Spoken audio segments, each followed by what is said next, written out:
ایک ایسی دعا کہ جس کو پڑھنے سے فرشتے بھی کانپتے ہیں، کیونکہ یہ اس وقت پڑھی جاتی ہے جب آپ کی تمام دعائیں رد ہو جائیں اور آپ کو مشکل سے نکلنے کا کوئی بھی رستہ نظر نہ آ رہا ہو۔ یہ صرف اسی وقت دعا پڑھیں جب آپ کی دعائیں رد ہو رہی ہوں۔ جب آپ دعا مانگیں اور آپ کی دعا کو قبولیت نہ مل رہی ہو تو آپ تب یہ دعا پڑھیں۔ یہ دعا صرف آپ نے 3 مرتبہ پڑھنی ہے۔ آپ نے کسی بھی نماز کے بعد 2 نفل حاجت کے پڑھنے ہیں اور اس کے بعد آپ نے 3 مرتبہ یہ دعا پڑھنی ہے۔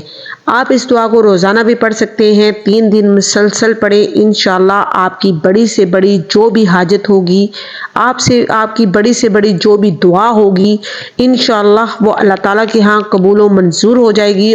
دعا آپ کو میری اسکرین پر نظر آ رہی ہے، آپ نے بس اپنی حاجت سے پہلے 3 مرتبہ آپ نے یہ دعا پڑھنی ہے اور اس کے بعد اللہ تعالیٰ سے اپنی حاجت کے لیے دعا کرنی ہے، انشاءاللہ اللہ تعالیٰ اس کو ضرور قبول کریں گے۔ اجازت کے لیے میری ویڈیو کو لائک کریں اور مجھے فالو لازمی کریں۔ جزاک اللہ۔